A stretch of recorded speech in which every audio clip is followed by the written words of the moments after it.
Okay, everyone. In this video, I'm going to show you how to build a form and put that form into ClickFunnels so that when someone actually inputs their name, phone number, email, or maybe it's just email, and you're capturing that information, how that information is captured and how you can then direct them to the next page. So it's very simple, and I'm actually starting from scratch right here.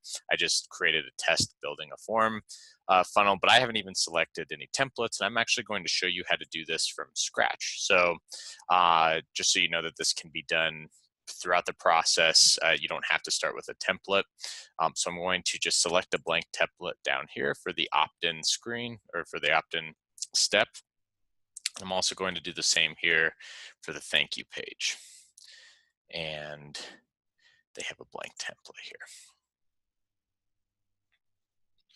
So now what I'm going to do is come in to the edit page in the opt-in. So make sure that you're hovering over the opt-in step or whatever the first step of your funnel is. Click edit page. And again, I'm just showing this for example purposes. We're not going to style the funnel at all. We're not going to make it look pretty. We're just going to show you the steps so you know how to do it. So we'll just say, fill out your info below. Something simple. And then what we're going to do, there's a couple different ways. You can just go through and you can add elements, or you can actually add rows. For this example, I am going to do a new row, and then we're actually going to put the form in that row, and I'll show you why here in a second. So I'm going to add new row. I'm going to just click one column. And now it's asking me to put in an element. So what I'm going to do is I'm going to click that, and you see all these options here on this side. And you'll see input down here. You can click that, or if you just type in input, it will show up. There's a couple ways to find it, and that will give you your input form, or at least one of them. Now for this example, I'm going to actually capture name, email, and phone number. You can select whatever ones you want. You can just have email. A lot of people do that, whatever, but I want to show you so you can see all the options. Now, instead of having to go through and individually adding, another one, because this is for email, and another one for name and phone number, all you have to do is come to this clone button, and we're going to click this a couple times. So let's count it out. We want the name, email, and phone number, which is 3. So we're going to just click this 2 more times. You'll see it's kind of spaced out a little weird. We're going to fix that here in 1 second. But now you have all your input fields ready to go. So I'm going to click into this first one, and you see that this says input not set. I want to actually change this to be the name, okay? And we'll just, you can have it be full name or first name or last name, doesn't really matter, just as long as you know what it's defined. I'll just, for this example, put full name. And I can actually change what it says here, because you'll see it says your email address. Well, it's not their email address, it's their name. So let's just go name. And let's require this. If any field that you want to have required, make sure that you change it to required. If they don't fill that out, then they will not be able to go on to the next step. So we're all set there, and you can see that we went from this red warning input type not selected to name. So we're good to go there. Now let's click the one below, and you see how they're spaced out a little bit, or they're not spaced, they're crammed, and we want to space them out a little bit. All you have to do is change the margin by sliding this little section back and forth, and you can see it, the further I slide it over, the more spacing I get. Let's just slide it to 5. You can see the spacing there. We don't need a lot. And we're actually going to change this one to email. So it's actually already set in terms of the name here, saying your name, email address here, but the actual input type isn't set. So we're going to click email address. And I'm just going to click into here and say email.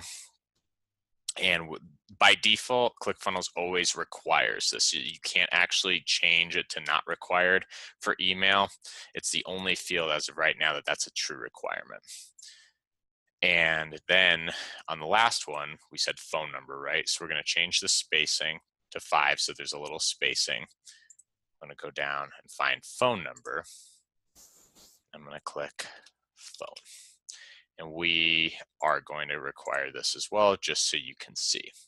So now all of our input information is set up, and I'm actually going to change real quick the background just a little bit so you can see that there's a little bit of, so you can actually see that form.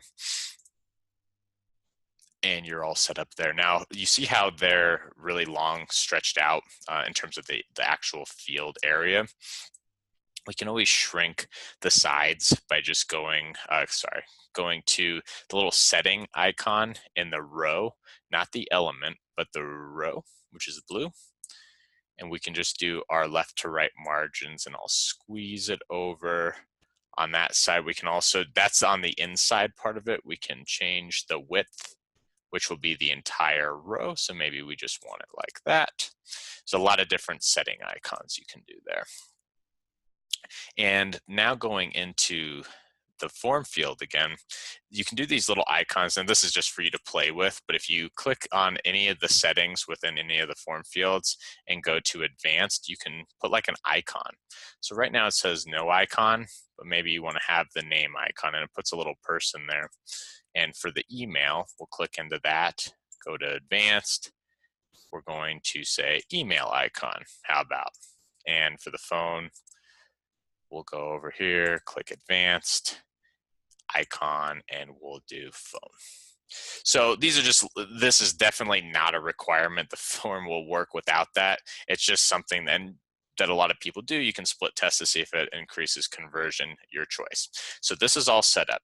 Now, though, there's no button for them to actually submit this information. So all you have to do is click add new element, and you want to come down to button or search button. And boom, a button comes here, but you'll see it says warning, button action not set.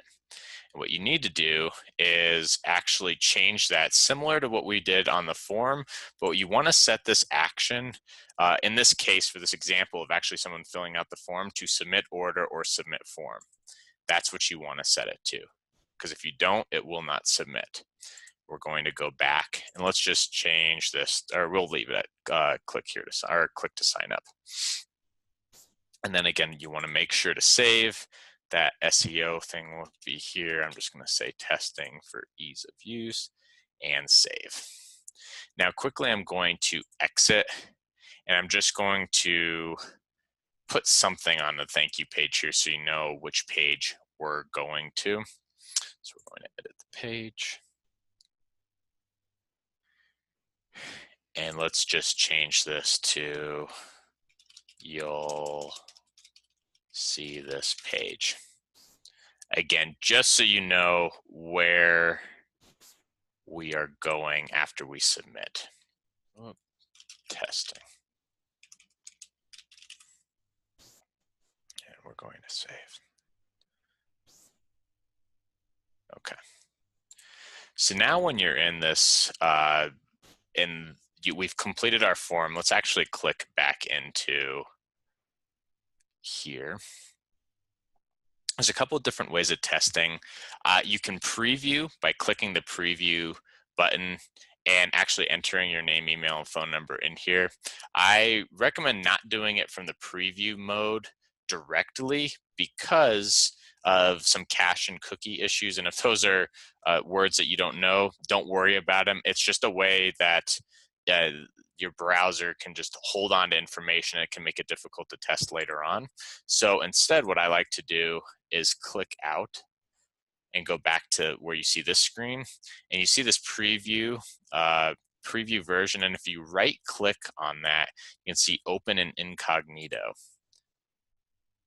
And that will open in an incognito window here that's not your real page. It's like the exact same page we just saw when I previewed, just in an incognito window, which means it shouldn't mess anything up with your tracking, so you can test multiple times. And for this example, let's just do, testing for course. That'll be my name. actually, you know what, let's take it back and do a real name.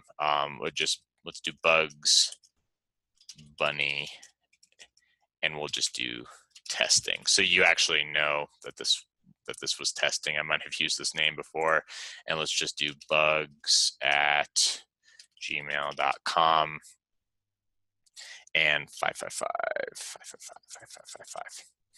And let's go ahead, click to sign up.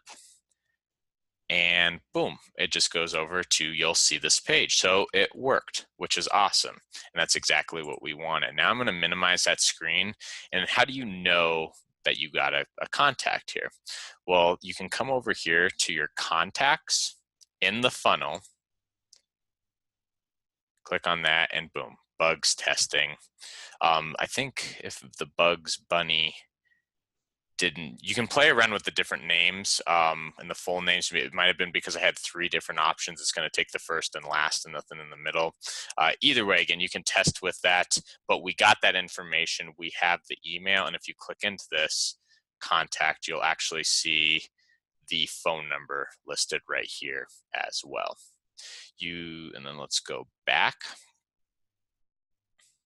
You can also look at stats to see. Now again, this was from incognito, so it actually didn't take my views initially, but it shows an opt-in. So when this is real, you'll know, hey, if I have 10 opt-ins, you should have 10 contacts in that funnel. So I hope this all made sense. Creating an input form is very basic and something you're going to need to do a lot because it's the way you capture information, and definitely straightforward here, but let us know if you have questions, and I hope you learned a lot in this video.